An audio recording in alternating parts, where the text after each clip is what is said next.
할렐루야. 오늘 이 시간도 하나님 앞에 예배하러 오신 여러분을 환영하고 축복합니다. 오늘 이 시간도 하나님 앞에 마음을 다해 전심으로 찬양할 수 있게 소망합니다. 그리고 마음을 다해 또 예배할 수 있게 소망합니다. 하나님 앞에 모든 것 드릴 수 있는 그 마음, 그리고 그 삶이 될 수 있기를 간절히 바라는 마음으로 우리 함께 찬양하겠습니다.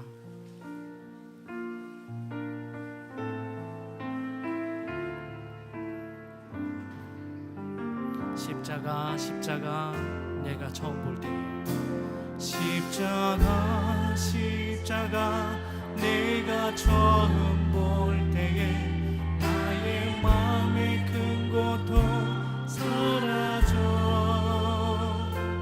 오늘 믿고서 내 눈 밝았네 참네. 우리 다시 한번 찬양합니다. 십자가 십자가 십자가 십자가 내가 처음 볼 때에 나의 마음의 큰 고통 사라져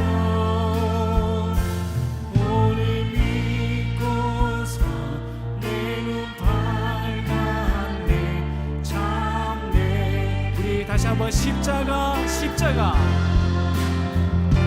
십자가 십자가 내가 처음 볼 때에 나의 마음의 큰 고통 사라져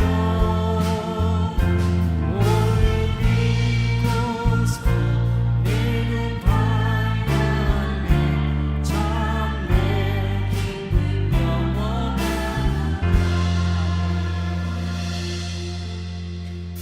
우리 힘차게 박수 치시면서 찬양하겠습니다.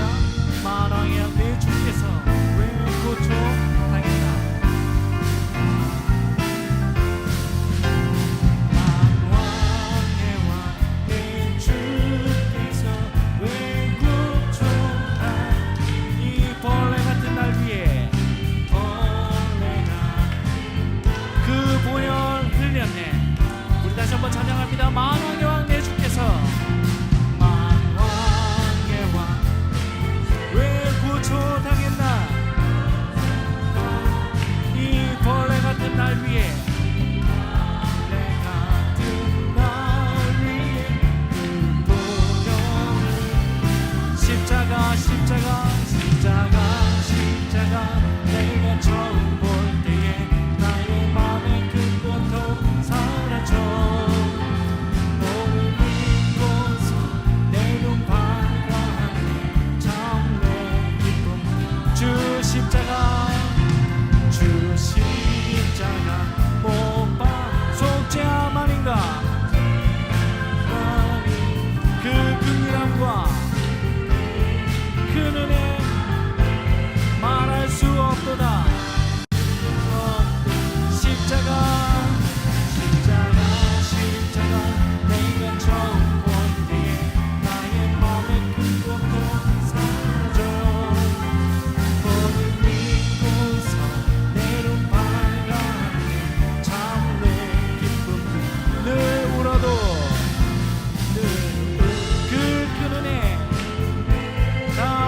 수 없네.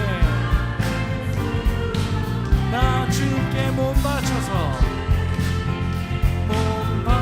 주의 일 힘쓰리. 십자가 십자가 십자가 내가 처음 볼 때에 나의 마음의 큰 고통 사라져 오늘 믿고서 내 눈 밝았네 참내. 주님 약속하신 말씀 위에서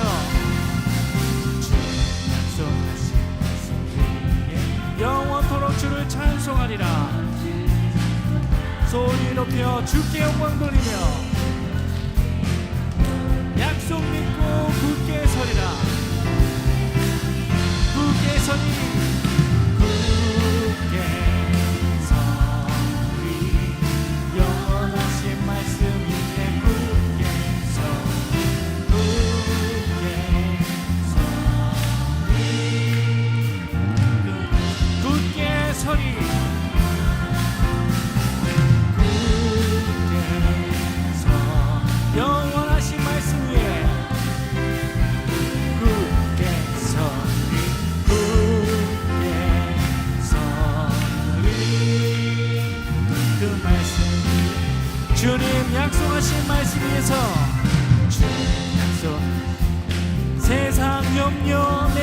모습할 때에 용감하게 힘써 싸워 이기며 약속 믿고 굳게 서리라. 굳게 서리, 굳게 서리. 영원하신 말씀 위에 굳게 서리, 굳게 서리. 그 말씀 위에 주님 약속하신 말씀 위에서 영원하신 주의 사랑 힘입고 성령으로 힘써 싸워 이기며 약속 믿고 굳게 서리라. 굳게 서리, 굳게 서리. 영원하신 말씀 위에 굳게 서리, 굳게 서리. 그 말씀 주님 약속하신 말씀 위에서 성령 인도하는 대로 행하며 주님 품에 항상 안식 얻으며 약속 믿고 굳게 서리라.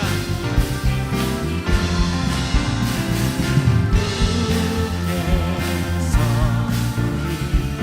영원하신 말씀 위에 굳게 서리, 굳게 서리. 그 말씀 굳게 서리, 굳게 서리. 영원하신 말씀 위에 굳게 서리, 굳게 서리. 그 말씀 위에 다시 한번 굳게 서리, 굳게 서리. 영원하신 말씀 위에 굳게 서리, 굳게 서리. 그 말씀 주는 나를 기르신 목자여, 주는 나를 기르신 나는 주님의 귀한 어린 양, 귀한 어린 양. 푸른 풀밭 맑은 시내 물가 나를 늘 인도하여 주신다.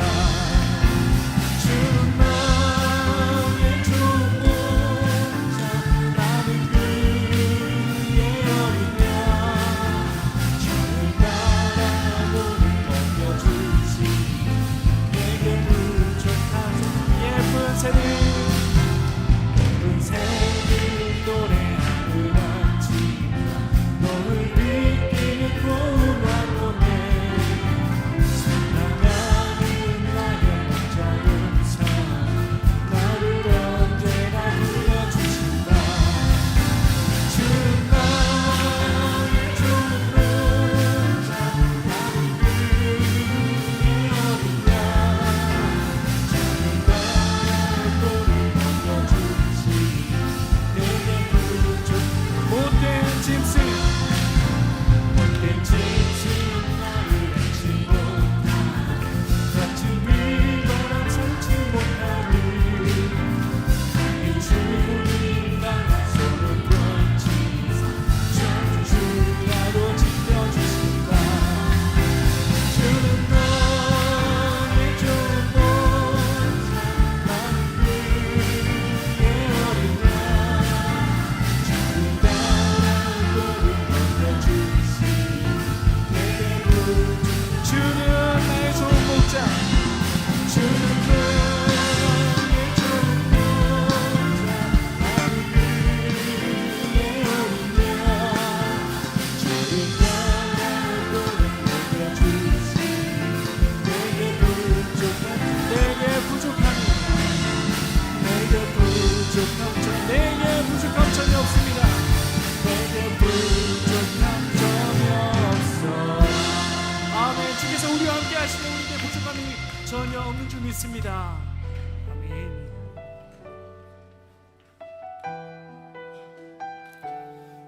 우리의 부족한 모든 것 가운데도 함께 하시는 주님을 위해서 우리의 모든 심령과 삶이 충만하길 소망합니다. 무명이어도 공허하지 않은 것은 예수 안에 나 만족합니다. 가난하여도 부족하지 않은 것은 예수 안에 오직 나는 부여합니다. 고난 중에도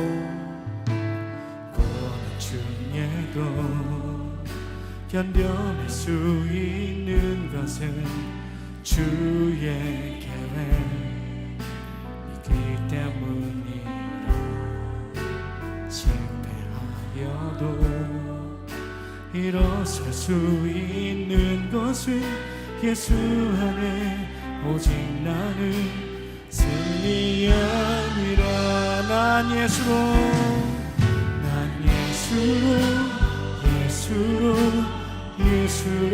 충만하네. 난 예수로 충만하네. 난 예수로 충만하네. 영원한 왕 내 안에 살아계신. 내 몸이 약해도 낙심하지 않는 것은 예수 안에 완전함이라. 화려한 세상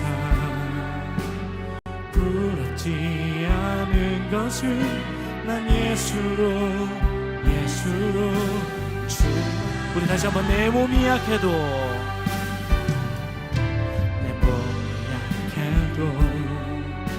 낙심하지 않는 것은 예수 안에 완전합니다. 화려한 세상 부럽지 않은 것은 난 예수로 충만함이라. 난 예수로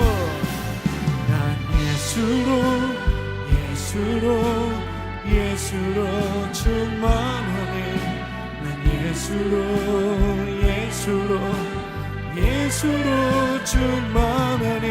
난 예수로 충만하네. 영원한 왕 내 안에 살아. 우리 다시 한번 찬양합니다. 난 예수로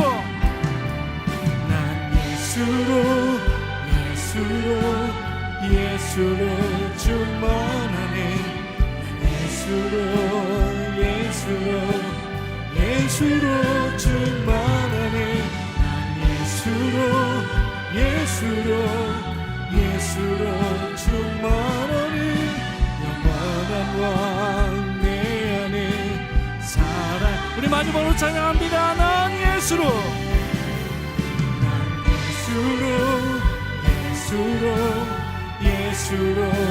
충만하네.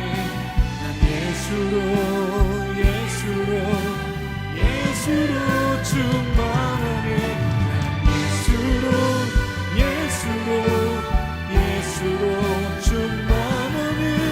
영원한 왕 내 안에 살아계신. 영원한 왕 내 안에 살아계시니. 아멘. 오늘 이 시간 믿음으로 고백하기 소망합니다. 예수로 충만하기 소망합니다. 예수로 충만할 때 우리의 삶이, 우리의 모든 것이 부족함이 없음을 믿습니다. 오늘 예배 가운데 말씀을 통하여서, 이 예배를 통해서 우리 심령을 채워주시고 우리의 삶을 채워주시옵소서. 오직 예수로 채워주시옵소서라고 우리 주여 한번 부르짖고 기도하겠습니다. 주여. 거룩하신 아버지 하나님, 오직 우리의 삶이, 오직 우리의 심령이 예수로만 채워질 수 있도록 인도하여 주시옵소서. 우리는 부족하고 연약합니다. 아버지, 늘 죄악 가운데 살아가는 우리의 인생입니다. 그렇지만 주님께서 인도하시고 부족한 모든 삶을 충만하셔서 붙들어 주시고 예수로 충만 선생님 인도하여 주옵소서. 말씀을 통해서, 예배를 통해서 우리가 예수로 더욱더 충만한 삶 될 수 있도록 주여 인도하여 주시옵소서.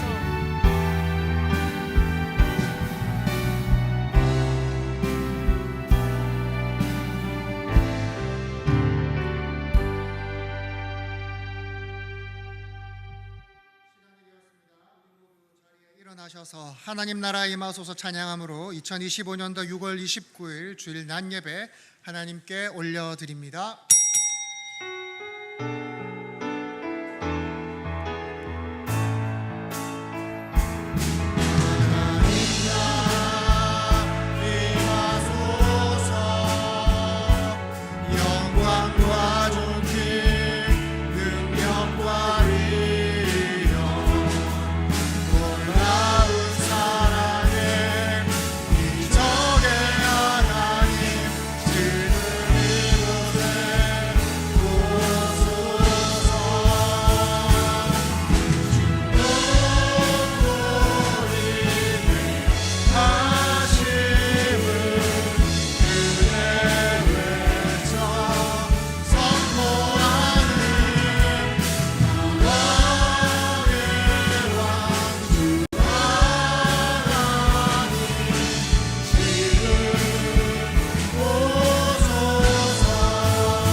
하나님은 영이시니 예배하는 자가 영과 진리로 예배할지니라. 거룩하신 하나님 앞에 이 시간 나아갑니다. 우리의 마음을 온전히 주님만 향하게 하여 주시옵소서. 예배의 시작부터 끝나는 시간까지 주님 홀로 영광 받아 주시옵소서. 예수님의 이름으로 기도합니다. 아멘. 전능하사 천지를 만드신 하나님 아버지를 내가 믿사오며 그 외아들 우리 주 예수 그리스도를 믿사오니 이는 성령으로 잉태하사 동정녀 마리아에게 나시고 본디오 빌라도에게 고난을 받으사 십자가에 못 박혀 죽으시고 장사한 지 사흘 만에 죽은 자 가운데서 다시 살아나시며 하늘에 오르사 전능하신 하나님 우편에 앉아 계시다가 저리로서 산자와 죽은 자를 심판하러 오시리라. 성령을 믿사오며 거룩한 공예와 성도가 서로 교통하는 것과 죄를 사하여 주시는 것과 몸이 다시 사는 것과 영원히 사는 것을 믿사옵나이다. 아멘.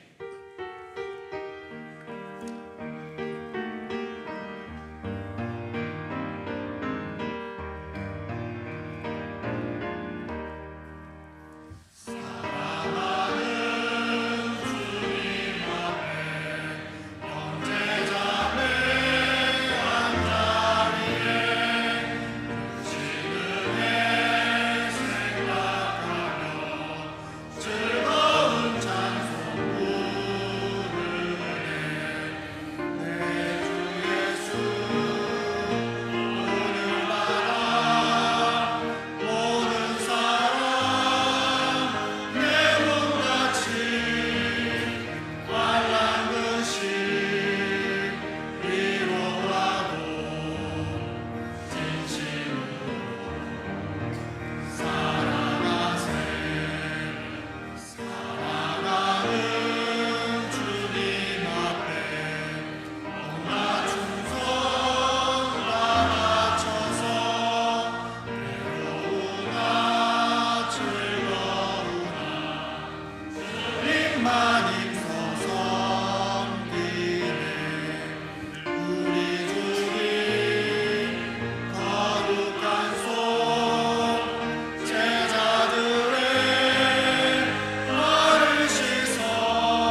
참 좋으신 하나님 아버지, 예수 그리스도의 보혈에 의지하여 하나님 앞에 담대히 나오게 하심을 감사합니다. 주님의 자비와 예수 그리스도의 십자가 은혜가 아니면 어찌 우리가 주님 앞에 설 수 있겠습니까? 지난 한 주간에도 말씀대로 살아보려고 발부둥 쳤지만 자주 넘어지고 탄식하였습니다. 우리의 연약함과 허물을 불쌍히 여기시고 주의 보혈로 덮어주시옵소서. 하나님, 오늘은 무슨 말씀을 주실까, 무슨 은혜를 주실까 기대하며 나왔습니다. 말씀을 사모하는 온 성도가 하나님을 만나고 하나님의 인재하심을 경험하는 예배가 되기를 소원합니다. 하나님, 우리 교회에 말씀이 밀물처럼 충만한 것을 보며 감사를 드립니다. 우리가 이 은혜의 때를 놓치지 않고 물들어올 때 순종의 노를 적게 하여 주시옵소서. 은혜의 깊은 바다로, 망망한 바다로 나아가게 하여 주시옵소서. 이전 것은 지나갔으니 보라 새 것이 되었도다.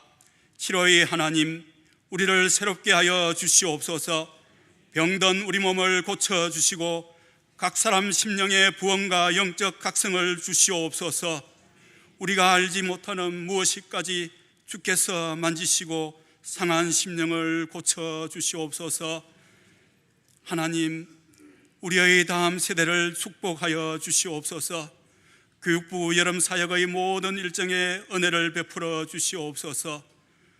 다음 세대가 하나님을 인격적으로 깊이 만나게 하여 주시옵소서. 세상 풍조를 따르던 데서 돌아서게 하시고 이전에 자랑하던 것을 배설물로 여기는 가치관의 변화가 있게 하여 주시옵소서. 하나님의 성품을 닮아 하나님께 영광이 되는 자녀가 되기를 원합니다. 참 포도나무이신 예수님께 꼭 붙어서 성령의 열매를 풍성히 맺는 인생이 되게 하여 주시옵소서. 특별히 오늘 수료식을 하는 새가족들이 남은 평생 하나님과 동행함으로 모든 일이 행통하는 은혜를 주시옵소서. 그동안 새가족을 인도하고 기도와 말씀으로 양육한 손길들을 기억하시고 위로하여 주시옵소서. 기이한 선교사님들과 동력하게 하심을 감사합니다. 우리가 선교사님들과 같은 기도를 하고 같은 헌신을 하며 하나님께서 풍성한 열매를 주실 때에 그 기쁨에 같이 참여하게 하여 주시옵소서.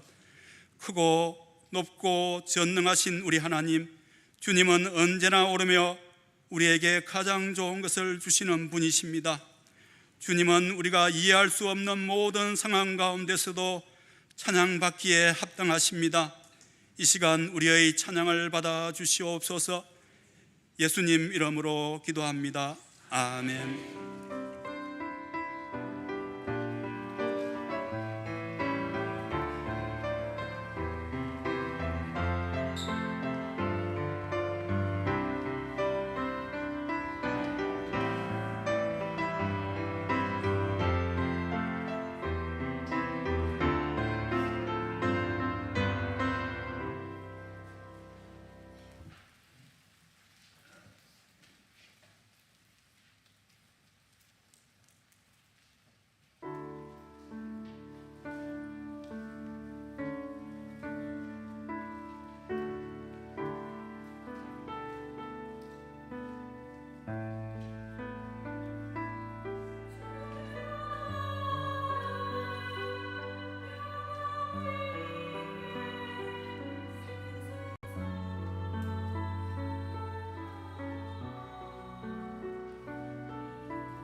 선을 이루는 교회 2025년 6월 29일 전포교회 주일 광고입니다.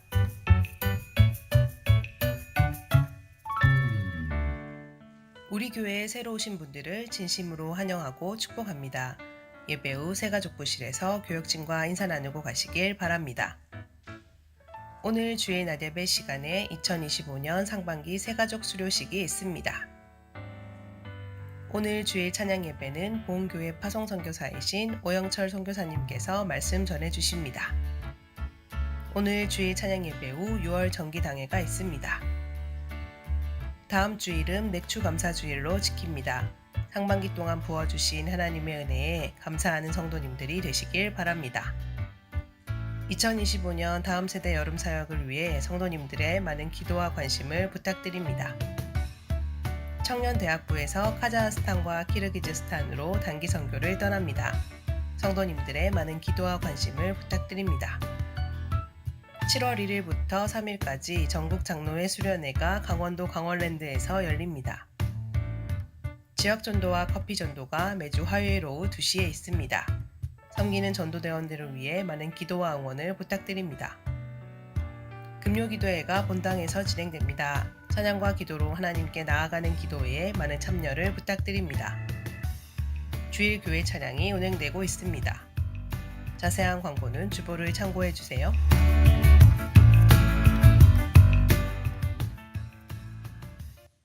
다 함께 말씀 보도록 하겠습니다. 창세기 12장 1절에서 3절 말씀입니다.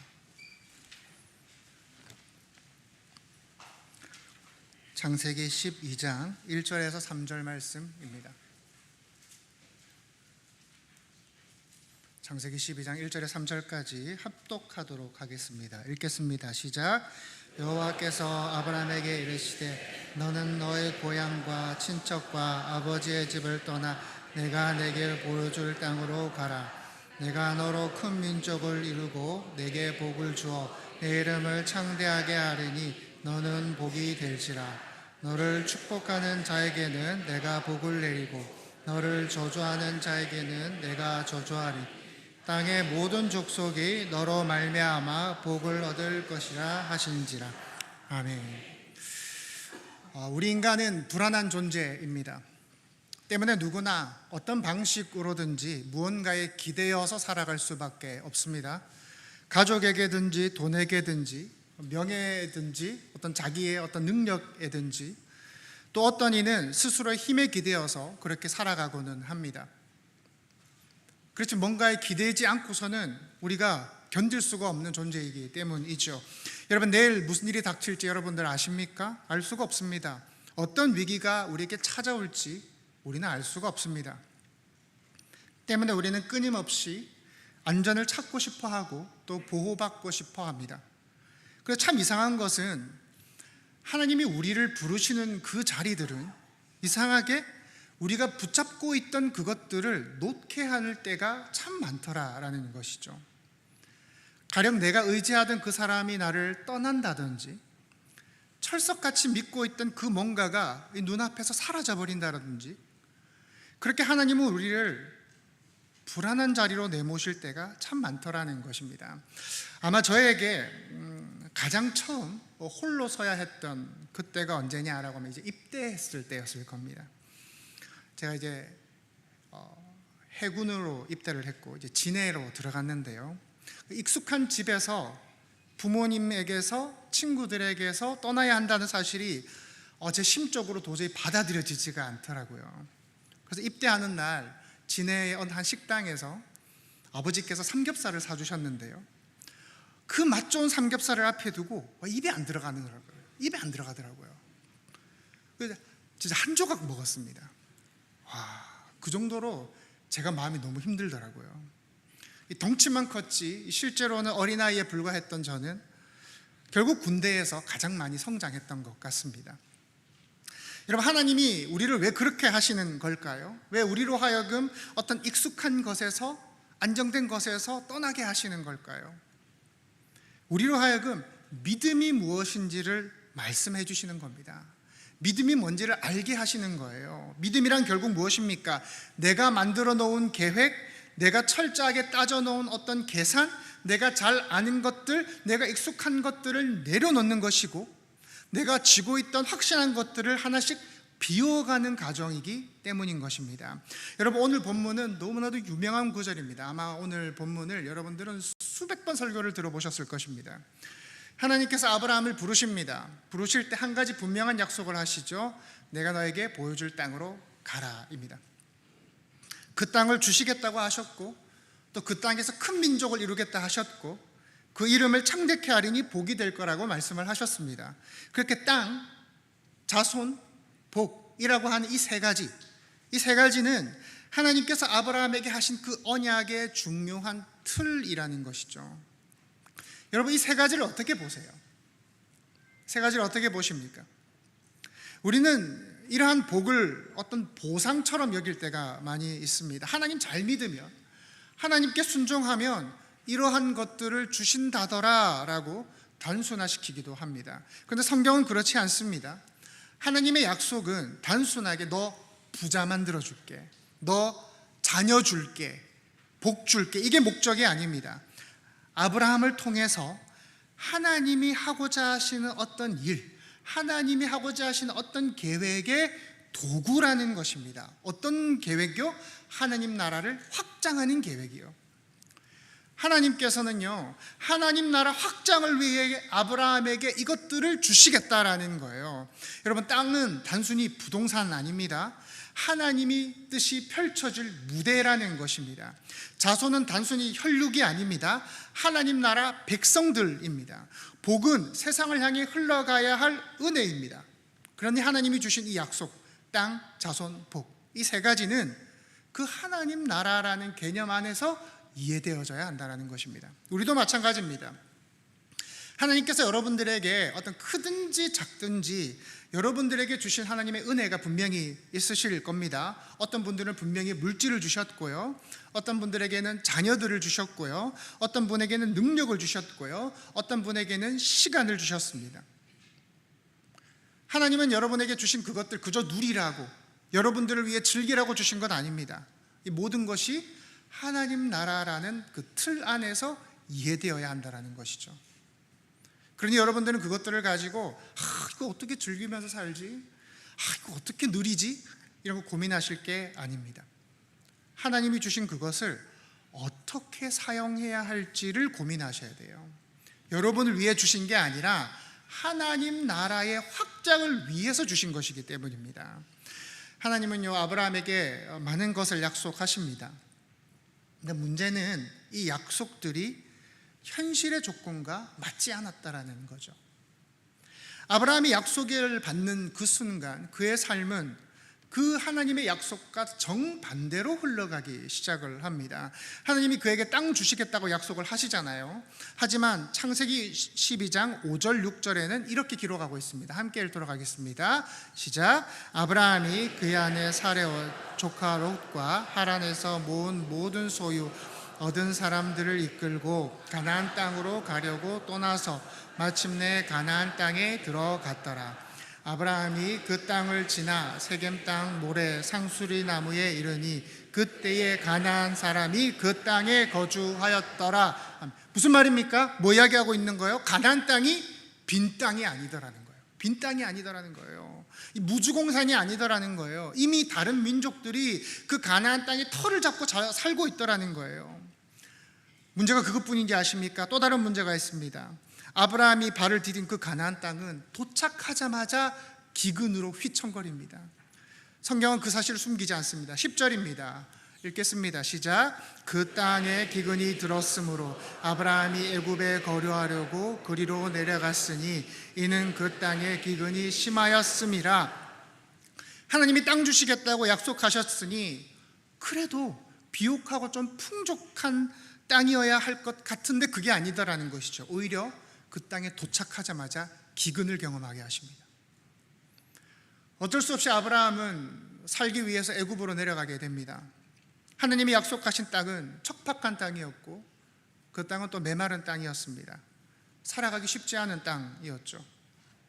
또 하나님이 그에게 큰 민족을 이루겠다고 약속을 하셨습니다. 그러나 사라는 어떤 상태였습니까? 아이를 낳지 못하는 상태였습니다. 나이가 많고 소망이 없는 상태였습니다. 창세기 11장 30절입니다. 함께 읽겠습니다. 시작. 사라는 임신하지 못함으로 자식이 없었더라. 여러분 어떻습니까? 어떻게 보세요? 하나님이 여러 가지 약속을 하셨습니다. 하지만 그의 눈에 보내지는 그 현실은 하나님의 약속과는 정반대의 상황이었다라는 거예요. 하나님이 부르셨어요. 하나님이 약속도 하셨어요. 그러니 그거 믿고 순종으로 떠났단 말입니다. 그런데 이미 다른 민족이 정착해서 살고 있습니다. 도착하자마자 기근을 만납니다. 약속하신 자녀는 가능성이 보이지 않습니다. 이쯤 되면 우리는 이제 물을 수밖에 없는 것이죠. 하나님 정말 맞습니까? 하나님 제가 잘못 들은 거 아닙니까? 여러분 여기 모여 계신 분들 중에 누구도 그 인생이 탄탄대로일 거라고 믿으시는 분은 아마 없으실 거예요. 그죠? 우리가 살면서 어느 정도의 시련이나 어느 정도의 고난 뭐 그런 것쯤이야 우리가 있을 거라고 우리가 다 예상하면서 살잖아요. 병에 걸릴 수도 있고요. 물질적 손해를 볼 수도 있고요. 그러나 적어도 이 세 가지 땅, 자식, 복 이 세 가지는 지켜져야 할 거 아닙니까? 하나님의 양심이 있으시다면 다른 건 몰라도 이 세 가지는 아브라함에게 꼭 줘야 되는 거 아닙니까? 근데 아브라함의 상황을 보십시오. 한 개도 이루어지지 않는 거예요. 오히려 점점 불가능한 쪽으로 몰려갑니다. 이럴 때는 어떻게 해야 됩니까? 어떻게 해야 됩니까? 참 황당하죠. 예를 들어 보겠습니다. 여러분이 새 아파트에 입주하기로 했습니다. 이야기만 들어도 설레죠. 48평에 최신식 싱크대에 식기세척기에 드럼 세탁기, 뭐 건조기, 시스템 에어컨, 뭐 드레스룸까지 막 풀옵션으로 여러분들이 계약을 했습니다. 그리고 이제 아파트가 완공이 되었습니다. 떨리는 마음으로 이사를 했단 말입니다. 그런데 가보니 계약과 완전히 다른 거예요. 집이 48평이 아니라 좁고 싱크대도 허름하고 넣었던 옵션도 다 없고 게다가 누가 이미 살고 있어요. 여기 우리 집인데요 이런단 말입니다. 여러분 얼마나 어처구니가 없겠어요. 여러분 지금 이게 아브라함의 상황이라는 것입니다. 하나님이 이 세 가지를 약속하셨지만 그래서 그가 그걸 믿고 떠났지만은 세 가지 중 아무것도 지켜지지 않는 상태인 것입니다. 시간이 흐른다고 그게 지켜질 것 같지도 않단 말입니다. 사랑하는 성도 여러분, 그런데 저는 이것이 믿음의 여정이라고 생각을 합니다. 여러분 믿음이란 무엇입니까? 믿음이란 무엇입니까? 보이지 않는 것을 믿는 게 믿음입니다. 하나님이 주신 약속과 내 삶에서 벌어지는 그 현실, 그 사이에 커다란 간극이 늘 존재합니다. 그 틈이 크면 클수록 우리의 더 큰 믿음이 요구가 되는 것이에요. 여러분 신앙생활 오래 해보셨을 겁니다. 처음부터 잘 됩니까? 아닙니다. 아무것도 되는 게 없습니다. 하나님의 약속대로 착착 이루어지는 법은 없습니다. 하나님이 먼저 말씀을 하세요. 그럼 우리가 그 약속을 붙들어요. 그리고 그 현실이라는 모순 속을 걸어가는 거, 그게 믿음이라는 것입니다. 여러분 하나님은 우리로 하여금 그 모순 속에서 기다리게 하세요. 버티게 하세요. 말씀 붙들고 견디게 하세요. 여러분 아브라함의 상황을 우리 인간의 그 눈으로 보면 완전 실패 아닙니까? 그죠? 그냥 아닌가 보다. 이 도로 짐 싸고 돌아가는 게 낫습니다. 고향으로 가는 게 맞아요. 내가 착각했나 보다. 내가 헛것을 들었나 보다. 그렇게 판단하는 게 지혜롭지 않겠습니까? 근데 아브라함이 어떻게 합니까? 계속 그 길을 걸어가는 거예요. 그런 의미에서 제가 이전에도 말씀드렸다시피 믿음이라는 것은 환경과의 씨름이 아닙니다. 약속을 붙드는 씨름이라는 것입니다. 우리는 신앙하면서 이렇게 반응하기도 합니다. 하나님, 상황이 열리면 그가 하나님의 인도하심으로 알겠습니다. 하나님, 문이 열리면 그가 하나님 뜻으로 알겠습니다. 길이 막히면 그가 하나님 그만두라는 것으로 알겠습니다. 뭐 이런 식으로 우리는 해석을 많이 하기도 하지 않습니까? 여러분 그 말이 꼭 틀린 건 아닙니다. 때론 그렇게 말씀하기도 하세요. 그런데 문제는 그 방식이 너무 인간적이라는 것이죠.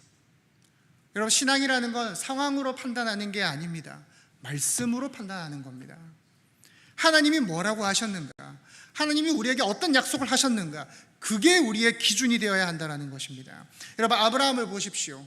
아브라함은 더 이상 이 가나안 땅에 머물 이유가 없단 말이에요.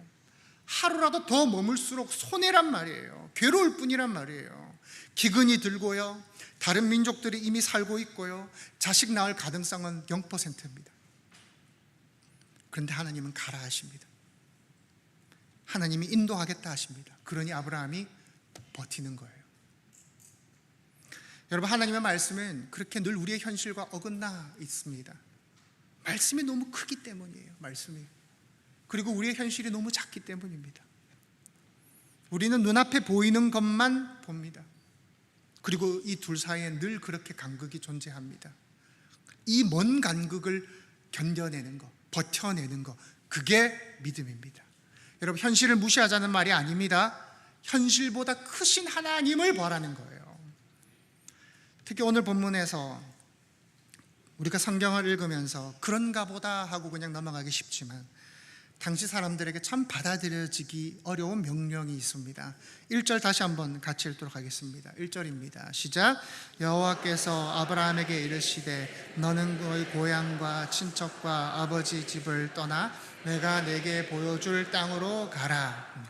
오늘날 우리는 다른 나라로 얼마든지 여행이 가능합니다. 그죠? 때로는 이민의 기회도 주어지기도 하죠. 물론 그러다가 우리가 이제 인종차별을 경험하기도 합니다만은 그래도 어느 정도 어딜 가든지 현지인과 동등하지는 못할지라도 현지인에 준하는 그런 대우와 조건이 주어집니다. 그죠? 저도 한때는 한국 교회의 사역이 너무 힘들어서 독일에 있는 한인교회를 제가 계획하기도 했었습니다.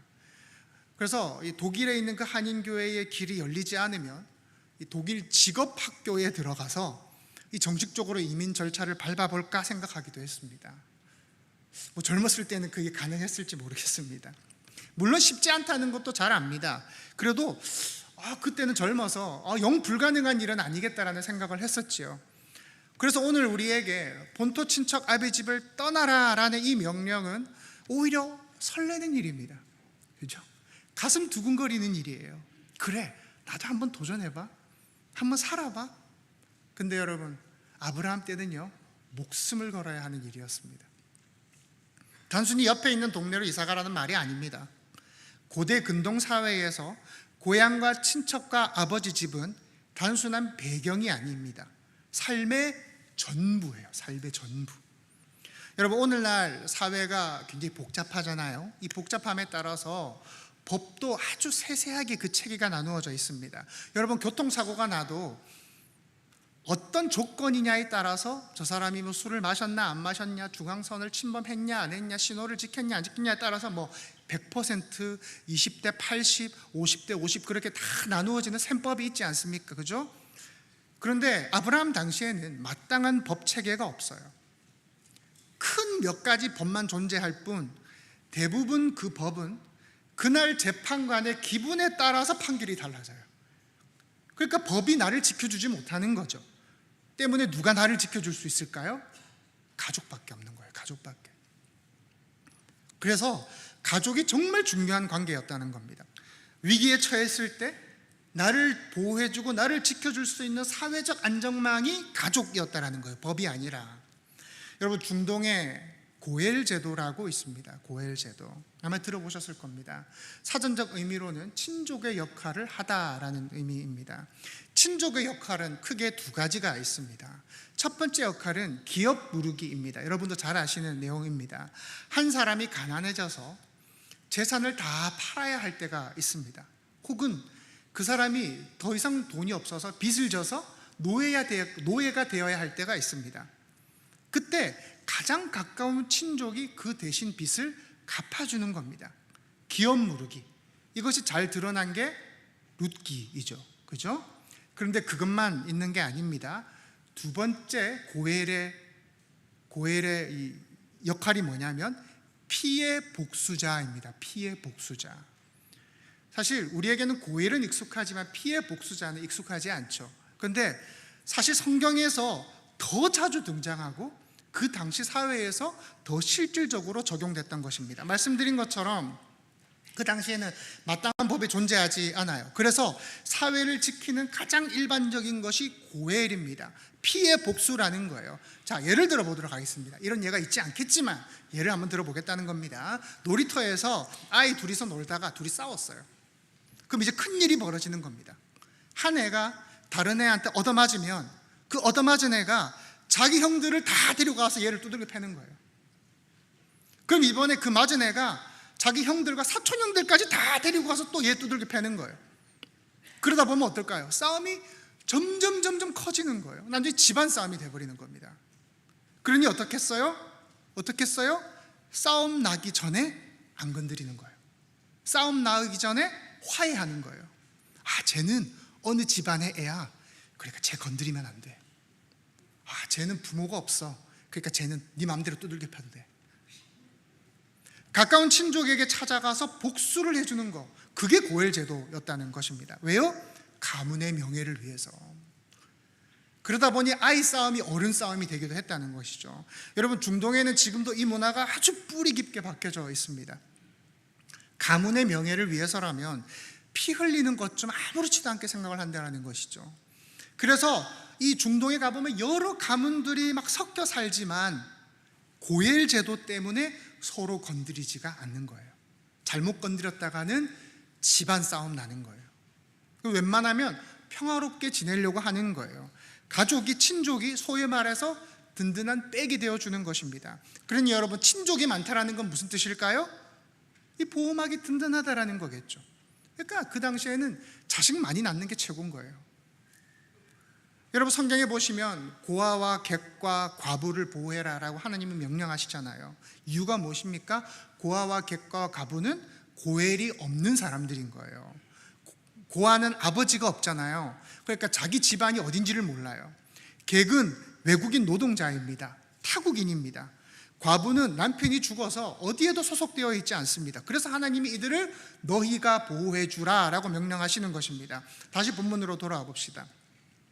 하나님은 아브라함에게 모든 것을 다 떠나라고 명하십니다. 말하자면 너를 보호하고 있던 그 고엘의 안전망을 걷어내라는 거예요. 그 고엘의 안전망을 벗어내라는 겁니다. 여러분, 당시 분위기가 어땠는 줄 아십니까? 아브라함이 애굽에 내려가잖아요. 애굽에 내려갈 때 국경에서 이렇게 말합니다. 아내라 하지 말고 누이라 하자. 왜입니까? 아브라함이 믿음이 없어서가 아닙니다. 아브라함이 바보라서가 아닙니다. 지켜줄 사람이 없는 거예요. 아내가 아름다우면, 나그네의 아내가 아름다우면 나그네를 죽이고 얼마든지 아내를 뺏을 수도 있는 당시 사회 분위기였다는 거예요. 그런 시대 속에서 여러분 어떠십니까? 고엘을 떠나라, 친족을 떠나라. 여러분, 이 명령에 순종하실 수 있으시겠습니까? 여러분, 우리도 마찬가지입니다. 하나님은 우리에게 어떤 길을 제시하십니다. 어느 방향을 제시하십니다. 그때 종종 내가 붙잡고 있던 관계, 내가 붙잡고 있던 배경, 그 익숙함을 내려놓게 하세요. 여러분을 힘들게 하려고 하시는 게 아니에요. 누구를 정말 의지하며 사는가, 그걸 드러내려고 하시는 거예요. 어느 한 사람이 문제가 생기면 가족 전체가 나서서 그 문제를 갚아주고 도와주고 막아주고 싸워주던 그 문화 속에서, 누군가가 빚을 지면 가족들이 와서 대신 그 빚을 갚아주던 그런 환경에서, 남자든지 여자든지 어린아이든지 노인이든지 가족 안에 있을 때만 그 안전한 보호를 받을 수 있던 그곳에서 떠나라는 거예요. 여러분, 떠나실 수 있으시겠어요? 근데 아브라함이 떠나잖아요. 아브라함이 떠나잖아요. 그는 고엘을 벗어버립니다. 고엘이 없는 곳으로 갑니다. 모든 보호막을 걷어버립니다. 그가 그렇게 할 수 있었던 이유가 무엇입니까? 이 용기가 어디서 나온 것입니까? 우리 3절을 읽어보도록 하겠습니다. 3절입니다. 읽겠습니다. 시작.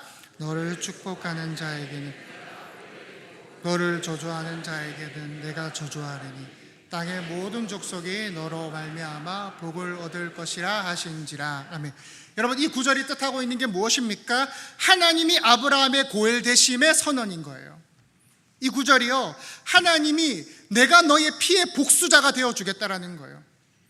아브라함이 그 인간의 고엘, 인간 고엘을 떠난 그 자리에 하나님이 직접 법 법적인 보호자, 후견인이 되어 주시겠다라는 거예요. 여러분, 이 문장은 당시 사회에서 굉장히 강력한 표현입니다. 고엘은 말씀드렸다시피 단순히 마음으로 돕는 게 아니에요. 상대가 감당할 수 없는 문제를 대신 싸워주는 게 고엘이라고요. 빚을 지면 갚아줘야 되는 것이고요, 목숨이 위태로우면 구해주는 것이고요, 땅을 잃으면 대신 갚아서 돌려줘야 되는 것입니다. 단순히 어떤 도와주는 선을 넘어서 전 존재적 개입과 책임을 지겠다라는 거예요.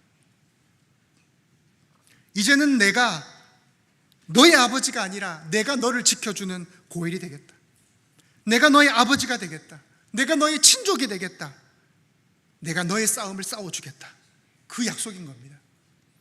여러분, 생각해 보십시오. 하나님이 고엘 되시면 뭐가 두렵겠습니까? 뭐가 두려우시겠어요? 걱정될 게 있을까요? 없어요. 여러분, 하나님이 고엘 되시는 자들에게는 무서울 게 없어요.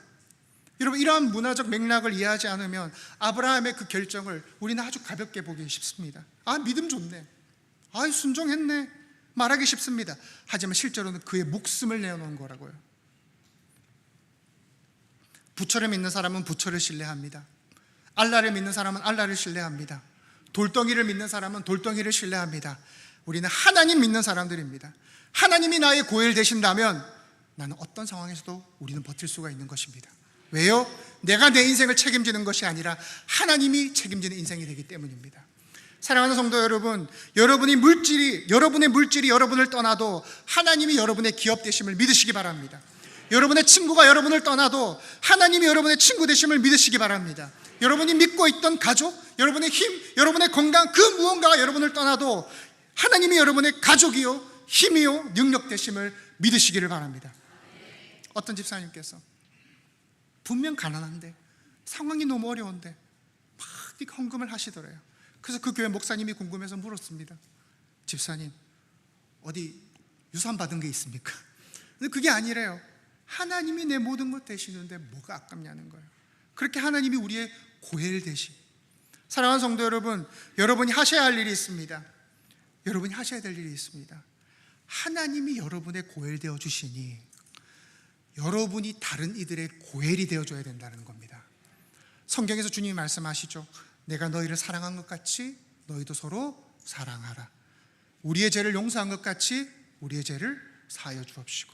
여러분, 이 명령은 단순한 그 하나님의 감정을 모방하라, 따라하라는 말이 아닙니다. 하나님이 나에게 하셨던 그 일들, 하나님이 나에게 행하신 그 역사를 다른 누군가에게 동일하게 행하라는 명령인 것입니다. 여러분, 아브라함이 그런 사람이었어요. 창세기 14장을 보시면 롯이 전쟁에 휘말려서 포로로 잡혀가거든요. 당시 아브라함은 여전히 장막을 치고 살아가는 인생이었고 나그네였습니다. 군대도 없었고 정치적 권세도 없었습니다. 그런데 그가 어떻게 합니까? 집에서 길류온 자 318명을 데리고 기습을 감행합니다. 롯뿐만 아니라, 롯만 쏙 빼오는 게 아니라 자기와 아무런 관련이 없는 모든 포로를 구해서 와요. 창세기 18장에 보시면 하나님이 소돔과 고모라를 심판하려 하십니다. 아브라함이 하나님 앞에 청하죠. 의인 50명 있으면 멸하시겠습니까? 45명 있으면요? 40명 있으면요? 그렇게 점점 10명까지 줄여나갑니다. 여러분, 소돔에 아브라함이 돈 줬다가 못 받은 사람이 있습니까? 고모라에 부동산을 사놨습니까? 아닙니다. 아무런 관련이 없어요. 그러나 그의 중보기도는 무엇입니까? 고엘의 책임감에서 나오는 거예요. 자기가 사는 곳도 아니고 자기를 사랑해줬던 공동체도 아니에요. 그러나 그 도시를 향한 그의 기도는, 그 아브라함의 모습은 하나님의 고엘 되심을 그대로 반영하고 있는 것입니다. 여러분, 이게 우리가 보여야 할 신앙이라는 거예요. 이 고엘의 부르심은 우리로 하여금 우리의 이웃을 향하게 하는 거예요. 나라와 열방을 향하게 하는 거예요. 여러분, 우리 사회를 돌아보십시오. 고통받는 이들이 너무나도 많습니다. 상처받은 청소년들, 얼마 전에 해운대에서 3명의 학생이 같이 자살을 했죠. 얼마나 그 마음이 힘들었겠습니까?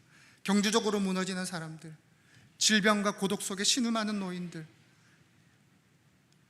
이들에게 있어서 교회의 존재는 무엇입니까? 교회의 역할은 무엇입니까? 그저 우리끼리 잘 모이고 우리끼리 찬양하고 그냥 착한 사람들 모인 공동체입니까? 아닙니다. 이 땅의 아픔과 공감하며 이웃의 눈물을 닦아주는 고엘의 공동체가 되어야 하는 거예요. 손잡을 데 없는 이들의 그 손을 잡아주는 곳이 되어야 한다는 것입니다. 여러분, 우리가 열방을 향한 기도도 멈추지 말아야 됩니다. 여러분, 우리가 그 땅을 밟아본 적도 없고요, 그 나라 이름을 들어본 적도 없고요, 그 나라 이름을 들어도 뒤돌아서면 어느 나라더라 까먹을 정도로 낯선 이름일지도 몰라요. 그러나 그들의 영적의 고일이 되어서 우리가 그 나라를 향해서 기도해 주는 것입니다. 여러분, 지금 중동 전쟁이 잠시 잦아들어 있지만 그 긴장이 계속 이어져 가고 있죠. 여러분, 우리가 사는 동네는 평화로워서 또 뭐 뉴스 보면서 자기들끼리 싸우는갑다 뭐 이래 할 게 아니라 그 전쟁으로 인해서 고통받는 사람들을 위해서 우리가 기도해야 된다는 거예요. 또 우리는 교회 안에서 서로가 서로의 고엘이 되어 주셔야 됩니다. 누군가가 무너질 때 함께 울어 주셔야 돼요. 누군가 억울함을 당할 때 그 편이 되어 줘야 돼요. 누군가 무너질 때 같이 싸워 줘야 돼요. 여러분, 우리의 신앙이 날이 가면 갈수록 점점 개인화돼 가고 있습니다.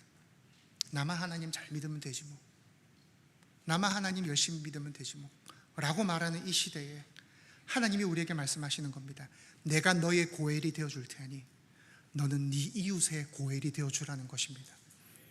여러분, 우리 주님이 그 고엘의 삶을 사셨습니다. 아무 소망 없는 우리를 위해 대신값을 치르셨습니다. 그럼 교회는 어떤 곳입니까? 그 고엘의 은혜를 입은 자들을 아는 자들이 고엘의 삶을 살아내는 공동체여야 한다는 것이죠. 여러분은 누구에게 고엘이 되어주고 계세요? 지금 누구의 고엘이 되어주고 계세요? 외로운 사람들의 친구가 되어주고 계십니까? 우리가 서로 피 한 방울 안 섞였지만 서로의 삶을 책임지는 교회, 서로가 공감하고 타인의 삶을 함께 짊어지는 교회가 되기를 소망합니다.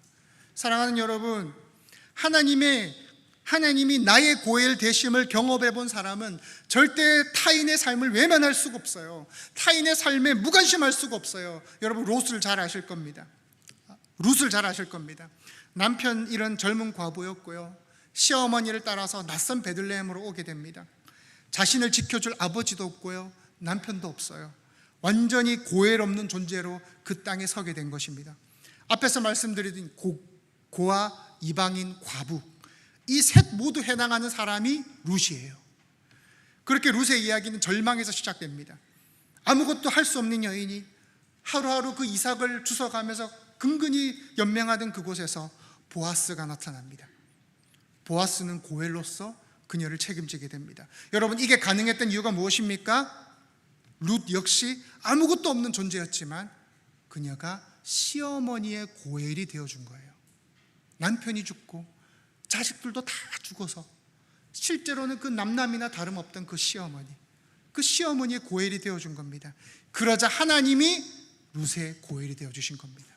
사랑하는 여러분, 하나님은 우리를 동일하게 부르세요. 이 땅을 살아가면서 우리는 참 쉽게 무너집니다. 흔들려하고 불안해합니다. 누군가가 나를 보호해 주었으면 좋겠고 누군가를 의지했으면 하는 마음으로 하루하루를 살아갑니다. 그래서 우리가 이렇게 기도하잖아요. 주님, 나를 지켜주십시오. 주님, 나를 붙들어 주십시오. 그런데 하나님의 대답이 무엇입니까? 나는 이미 너의 고엘이라는 것입니다. 사랑하는 여러분, 잊지 마십시오. 하나님이 나의 고엘 되십니다. 하나님이 나의 고엘 되십니다.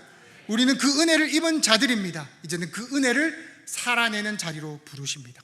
누군가를 위해 책임지는 자리로, 누군가를 위해 기도하는 자리로, 대신 싸워주는 자리로 우리를 이끄십니다. 말씀을 맺겠습니다. 우리 전포동 앞에 카페들이 참 많이 있습니다. 우리는 그 길을 지나다니면서 열었는갑다, 또 망했는갑다, 그냥 그렇게 생각하고 지나갈 때가 참 많이 있습니다. 근데 같은 점포를 달고 있잖아요. 점포교회, 점포 카페 골목. 사실 저들도 우리의 친구고 우리도 저들의 친구가 되어줘야 됩니다. 하나님의 부르심은 개인적인 것에 절대 국한되지 않아요. 반드시 내 삶을 넘어서 이웃에게로 향하게 합니다.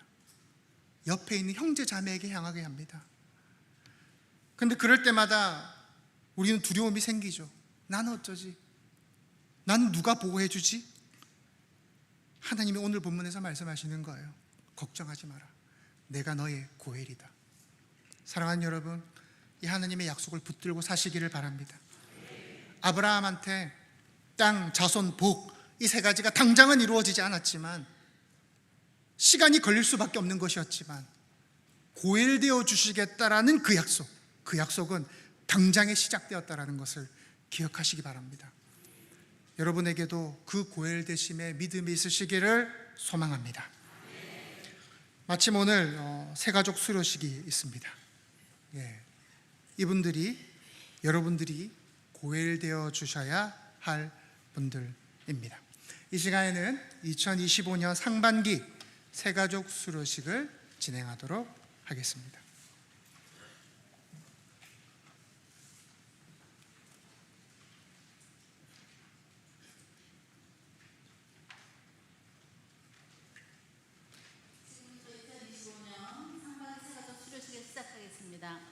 수료자분들은 명단을 부르실 때 강대상 위로 올라와 주시기 바랍니다. 존칭은 생략합니다. 김고운 청년대학부 소속이시며 자원하여 오셨습니다. 김진훈 청년대학부 소속이시며 김고운님께서 인도하셨습니다. 감희영 7여전도회 소속이시며 정항식 집사님께서 인도하셨습니다. 이정민 7여전도회 소속이시며 문현준님께서 인도하셨습니다. 고윤미 6여전도회 소속이시며 자원하여 오셨습니다. 이선미 5여전도회 소속이시며 자원하여 오셨습니다. 정정자 2여전도회 소속이시며 문수홍 권사님께서 인도하셨습니다. 조경표 4남전도회 소속이시며 자원하여 오셨습니다.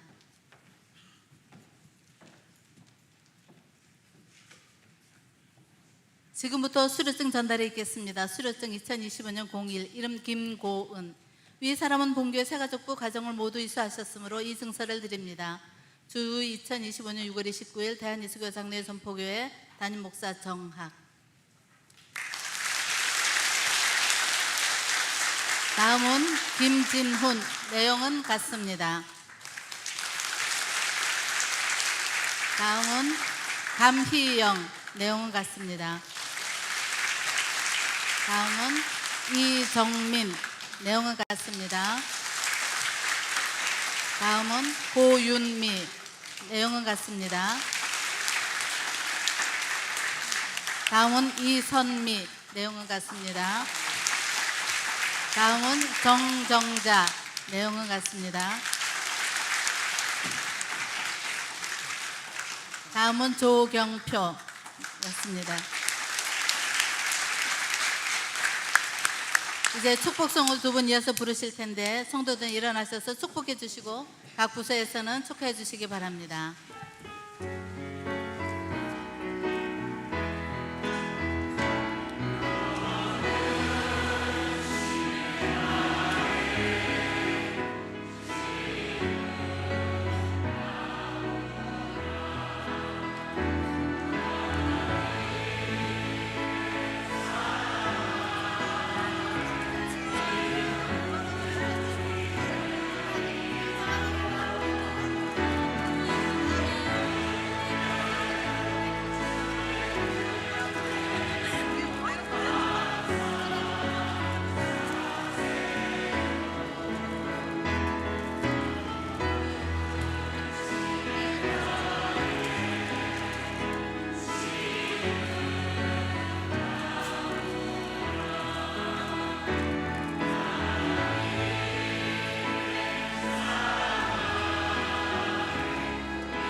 이것으로 2025년 상반기 새가족 수료식을 마쳤습니다. 감사합니다. 인사 보내주세요. 네, 이 시간은 아기 축복 기도 하도록 하겠습니다. 한민우 성도님, 정하원 집사님 아들 한유준. 어디 계십니까? 앞으로 나오시면 됩니다.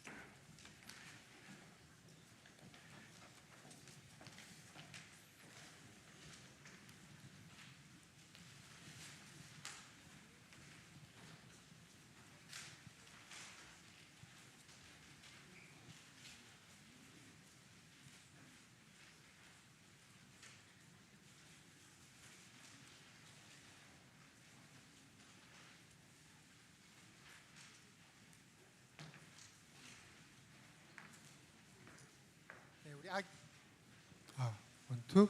아이를 위해 기도하겠습니다. 기도하겠습니다. 하나님 아버지, 유준이를 위해 이 시간 특별히 기도합니다. 하나님께서 생명을 주시고 또 엄마 뱃속에서 잘 지내다가 이제 이 세상에 나오게 하심을 감사합니다. 이 아이가 살아가는 그 일평생 가운데 주님 동행하여 주시옵소서. 이름 지으신 그대로 하나님을 점점 더 깨달아 알아가는 아이가 되게 하여 주시옵소서. 하나님께서 보호하시고 동행하시는 인생 되게 하여 주시고 무엇보다 믿음의 사람들을 늘 붙여주셔서 주님의 동행하심을, 주님의 함께하심을 고백할 수 있는 복된 인생 되게 하여 주시옵소서. 주님, 이 아이를 통하여 그 가족이 또 우리 온 공동체가 함께 기뻐하기를 소망합니다. 감사합니다. 예수님의 이름으로 기도합니다. 아멘. 우리 박수로 축하하도록 하겠습니다.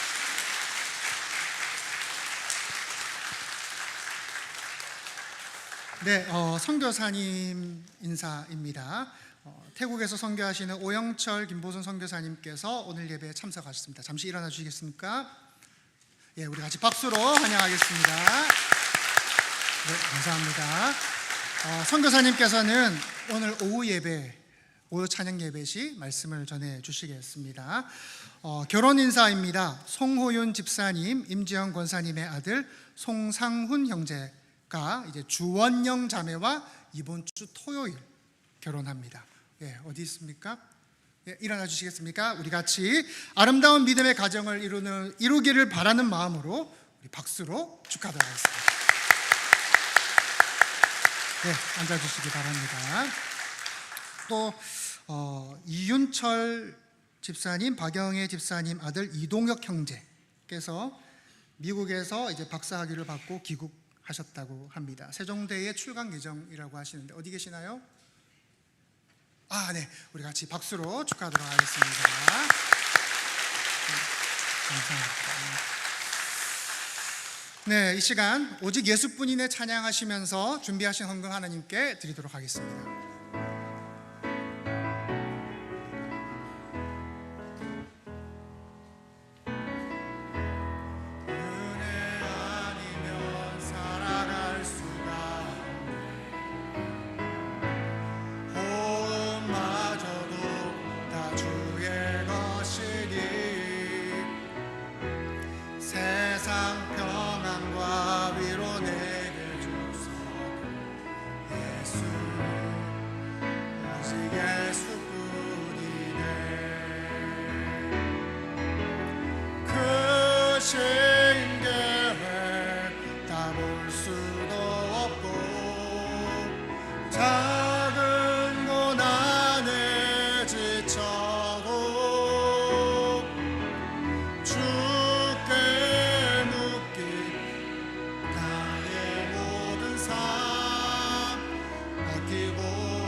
하나님께서 여러분들의 고엘이 되어 주십니다. 그러니 다른 이들의 고엘이 되어 주시기 바랍니다. 서로가 서로의 고엘이 되어 주시기를 바랍니다. 우리 옆 사람과 인사하시겠습니다. 당신의 고엘이 되어 드리겠습니다. 당신의 고엘이 되어 드리겠습니다. 다 같이 일어나셔서 주기도문 찬양하시겠습니다.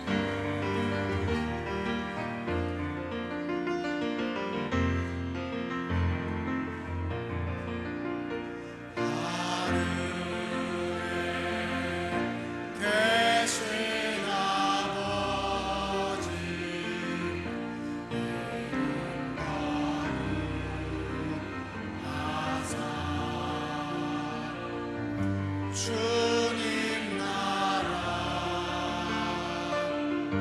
임하시고 뜻이 이루어지리라.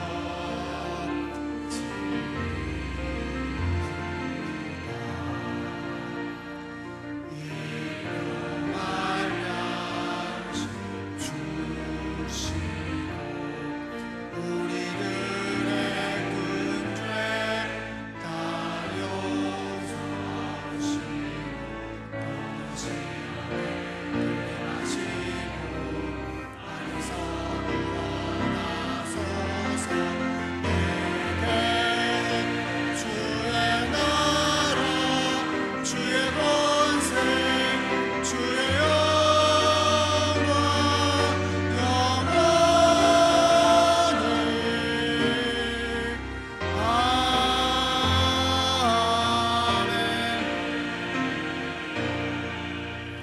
이 시간 함께 기도하며 나아가시겠습니다. 하나님의 부르심은 결코 개인적인 것에 국한되지가 않습니다. 반드시 여러분의 삶을 넘어서 이웃에게 향합니다. 형제 자매에게 향합니다. 사랑하는 여러분, 하나님이 고엘되어 주십니다. 여러분은 다른 이들의 고엘되어 주시기 바랍니다. 우리 시간 기도하실 때 하나님 누군가를 위해 책임지는 자리, 누군가를 위해 기도하는 자리, 대신 싸워주는 자리로 나아가게 하여 주시옵소서. 다른 누군가의 고엘이 되는 삶 살게 해달라고 우리 주여 한번 부르짖고 기도하며 나아가시겠습니다. 주여, 아버지 하나님, 주님, 이 시간 간절히 기도합니다. 아버지 하나님이 나의 고엘 되어 주시기에, 아버지 하나님이 나의 아버지요, 주님이 나의 친족 되시고 주님이 나의 모든 것 되시기에, 아버지여, 이제는 이제는 내가 다른 이들의 고엘 되어주는 그러한 삶으로 살아가기를 소망하고 다짐합니다. 아버지여, 이 시간 주의 백성들을 은혜를 더하여 주시고 저들의 삶 가운데 하나님이 나의 고엘 되어 주시기에, 하나님이 나의 모든 것 되어 주시기에, 아버지여, 담대하게 다른 이웃을 향해서, 다른 이들을 향해서 나아갈 수 있는 주의 백성들 되게 하여 주시옵소서. 자신의 그 개인적인 삶에서 벗어나 나만을 돌아보고 나와 하나님과의 관계만을 생각하는 그러한 좁은 신앙에서 벗어나 크신 하나님, 우리의 모든 것 되시는 하나님, 우리의 삶을 바꾸시는 아버지 하나님, 이 땅 가운데 하나님 나라가 임하기를 원하시는 아버지 하나님, 그 하나님의 음성에 따라서 고엘의 삶을, 다른 이들의 고엘의 삶을 살아가는 그러한 백성들로 살아내게 하여 주시옵소서. 아버지 하나님, 주님 은혜를 다하여 주시옵소서. 사랑의 하나님 아버지, 오늘도 우리에게 말씀하여 주심에 감사합니다. 우리를 부르신 주님의 뜻을 깨닫게 하여 주시고 하나님께서 우리의 고엘 되어 주심을 알게 하시니 감사합니다. 고아처럼 버려졌던 우리를 찾아와 주시고 대신 죄의 빚을 갚아주시고 죽음의 자리에서 생명의 자리로 옮기신 그 은혜를 다시 깨닫게 하여 주심에 감사합니다. 주님, 이 은혜를 헛되이 받지 않게 하여 주시옵소서. 개인의 믿음으로 머물지 않게 하여 주시옵소서. 고통받는 이웃들을 향해서, 무너진 형제 자매들을 향해서 한 걸음 더 나아가게 하여 주시옵소서. 우리의 시간과 물질과 마음을 두려움없이 주님께 드리게 하시고, 주님이 고엘되어 주셨던 것처럼 우리도 누군가의 짐을 함께 지는 믿음의 고엘로 살아가게 하여 주시옵소서. 세상이 메마르고 불안하다 할지라도 우리를 지키시고 인도하시는 주님을 신뢰하며 말씀이 이끄시는 자리로 순종하며 나아가게 하여 주시옵소서. 주님이 나의 후견자 되시니 두려움 없이 걷게 하여 주시고 하나님이 나의 약속의 그 삶을 이끌어 가심을 믿게 하여 주시옵소서. 주님, 이 시간 정성껏 드리는 예물을 주님께 올려드립니다. 헌금 속에 담긴 우리의 간절한 기도와 우리의 바램을, 주님, 우리의 소망을 받아 주시옵소서. 이 물질이 쓰이는 곳마다 생명이 살아나게 하여 주시고 복음이 증거되게 하여 주시고 죽었던 자가 회복되어지는 놀라운 기적이 일어나게 하여 주시옵소서. 주님, 교회 일찍부터 나와 섬기는 귀한 손길들이 있습니다. 리더로서, 청소로서, 주차로, 주방 봉사로, 안내로, 방송으로, 교사로 섬기는 이 모든 이들을 주님 축복하여 주시고 하나님 이들에게 놀라운 은혜로 갚아 주시옵소서. 주님, 우리 가운데 피곤하여 지쳐서 주저앉아 있는, 더 이상 일어날 힘조차 없는, 떨리는 무릎으로 겨우 지탱하고 있는 연약한 이들이 있다면 주님, 이들을 찾아가셔서 주님 만나 주시고 그들을 회복시켜 주시옵소서. 모든 것을 감사하며 살아계신 예수 그리스도의 이름으로 기도합니다. 아멘. 여호와 내게 복을 주시고 너를 지키시기를 원하며 여호와는 그 얼굴 내게 비추사 은혜 베푸시기를 원하고 여호와는 그 얼굴 내게로 향하여 드사 평강 주시기를 원하노라. 예수 그리스도의 은혜와 하나님의 사랑과 성령의 교통하심이 하나님께서 나의 고엘 되어 주심을 믿고 나 또한 다른 이들의 고엘이 되어주는 삶을 살아가기를 소망하고 다짐하는 이곳에 모인 모든 점포의 성도들 머리 위에 영원토록 항상 함께 있을지어다. 아멘.